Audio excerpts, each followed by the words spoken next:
Imagine this. It's Saturday morning and you just woke up. No notifications, no group chats, no dings, no pings. You grab a bowl of cereal, turn on the cartoons, and ride your bike over to your bestie's house. You kick some ball, ding-dong ditch some houses, and run away before getting caught. Now compare that to childhood today.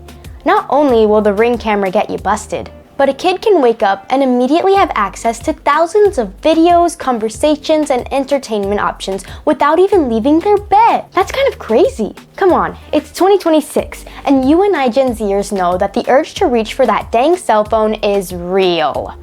Not even just Gen Z, but millennials and even the baby boomers. Talking to you, Grandpa. We're living in a time where technology can do things that previous generations could only dream of. You can learn a new language from your phone. You can make friends across the world. You can create videos, music, art, and a business just from a device that fits in your pocket. But at the same time, there's a reason so many people look back and say, childhood was better before smartphones. And after watching Toy Story 5, I started thinking about this question a lot more. Because Toy Story has always been about something really simple. The importance of imagination, memories, and real connections. And it made me wonder, did smartphones take something away from childhood, or are we just looking back at the past through a nostalgic lens? Whenever our parents talk about childhood before smartphones, they usually describe it like it was this magical era. And to be honest, it makes me kind of jealous. There's something different about growing up in a world where entertainment wasn't constantly available. If you were bored, you couldn't just open TikTok and have someone else entertain you. You had to actually do something. And although that sounds simple, it changed the way kids experienced the world. Boredom wasn't something to immediately get rid of. It was almost like a challenge. Your brain had to go, okay, what could I create? And sometimes the answer was something completely random, like turning your backyard into an entire kingdom, making up games with your friends with 50 rules that nobody understood, or becoming convinced that the floor was lava. A lot of people who grew up before smartphones remember feeling a lot more independent. You would leave the house and your parents might not know exactly where you are every second. You would figure things out yourself. You would solve arguments with your friends without immediately going to text someone else. You would experience moments without thinking, wait, should I record this?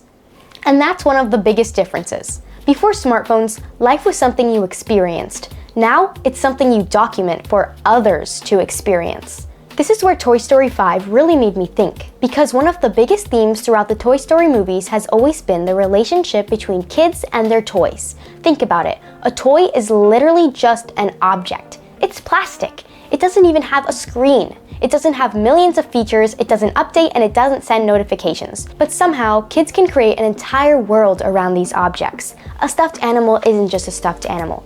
It's an adventure buddy. A toy car isn't just a toy car. It's a story you created. A doll isn't just plastic. It becomes a character with a personality, a backstory, and a whole life you imagined, not someone else. And that's what makes childhood so unique. Kids are naturally creative. They can take something simple and turn it into something amazing. But with smartphones and devices, we have to ask, is technology robbing kids from being creative and experiencing life firsthand? Because instead of making a story with your toys, you can instantly watch someone else's story. Instead of creating a game, you can instantly download one off the App Store. Instead of imagining an adventure, you can experience one through a screen. And maybe that's not always a bad thing. But maybe something was lost when we go from creating entertainment to only consuming it. Some may argue that kids were more creative before smartphones, and there's actually some research that supports the idea that boredom can help creativity. When your brain doesn't have instant entertainment, it starts searching for something else. Psychologists have found that boredom can lead people to think more creatively because they have to create their own stimulation. Basically, your brain gets bored and your brain says, fine, I'll make something.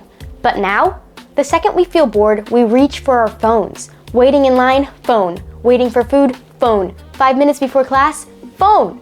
And I'm not saying it as if I'm above it, because I do it too. It's honestly crazy how quickly we reach for our devices without even thinking. It's like we're uncomfortable with not having anything to do and desperately in need of constant stimulation. So the next time you're bored and feel that urge to reach for your device, make it a conscious effort to say no. See how hard that is. One of the biggest criticisms of smartphones is that they make people less social. And there's definitely a reason people believe that, because we've all seen it. A group of friends sitting together, but everyone is looking down at their phones. A family eating dinner, but everyone is distracted. People having conversations while secretly checking notifications. And it creates this weird situation where we're all technically connected all the time, but sometimes we feel disconnected. According to Pew Research Center, teenagers today report spending a significant amount of time online, with many saying that they use the internet almost constantly. And studies have found connections between heavy social media use and feelings of loneliness for some young people. Because seeing everyone else's lives constantly can make you feel like you're missing out. You see people hanging out, you see vacations, you see achievements and perfect moments, but you don't see the boring parts, you don't see the bad days, and you definitely don't see what happens when the camera turns off. But here's where the whole thing gets complicated, because saying phones make us less social is not the full story. Technology has also connected people in ways that were impossible before. Someone who feels alone in their hometown can find friends online. Someone with unique interests can find an entire community.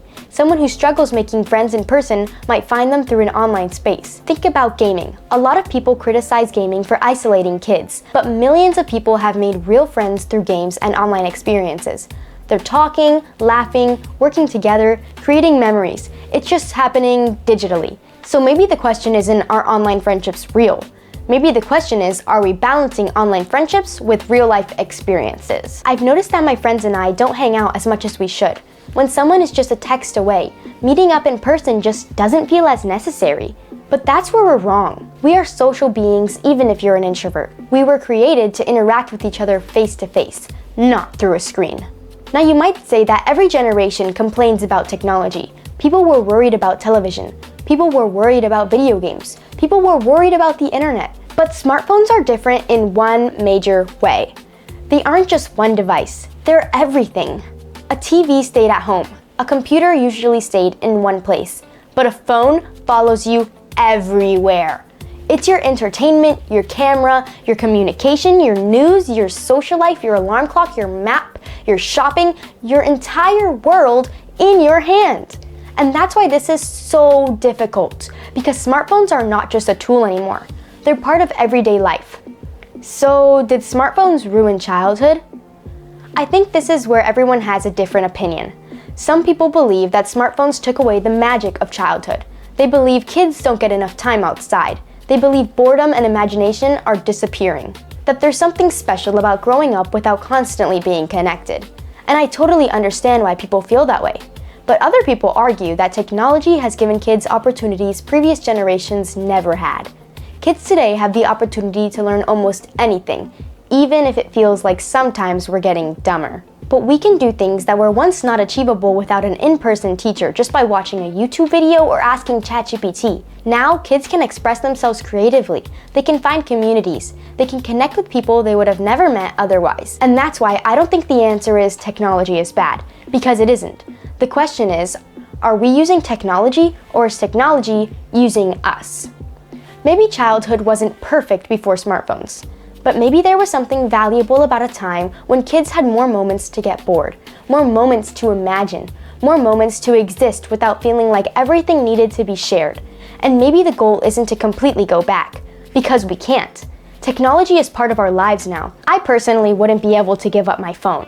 And that doesn't make me a hypocrite. It's just that our world has become so centered around devices that giving them up now would lead to chaos and massive nervous breakdowns globally. But that doesn't mean we can't be more conscious of how we use our devices and the type of content we take in. So maybe we can at least learn something from the past. Maybe we can remember that the best memories usually aren't created by the newest device. They're created by the people we are with, the things we make, and the adventures we have, and the moments we actually experience with each other. And maybe that's what Toy Story 5 was trying to remind us all along. The things that matter aren't always the things that are the most advanced. Sometimes they're the things that make us feel the most connected. So what do you think? Did Gen X and Millennials experience the golden age of childhood before smartphones and iPads changed everything? Or do you think Gen Z and beyond actually have it better? And as always, please make sure to like, subscribe, and share this video with your friends to help my channel grow. Now that you've done that, don't be afraid to put down this device and touch some grass. Bye!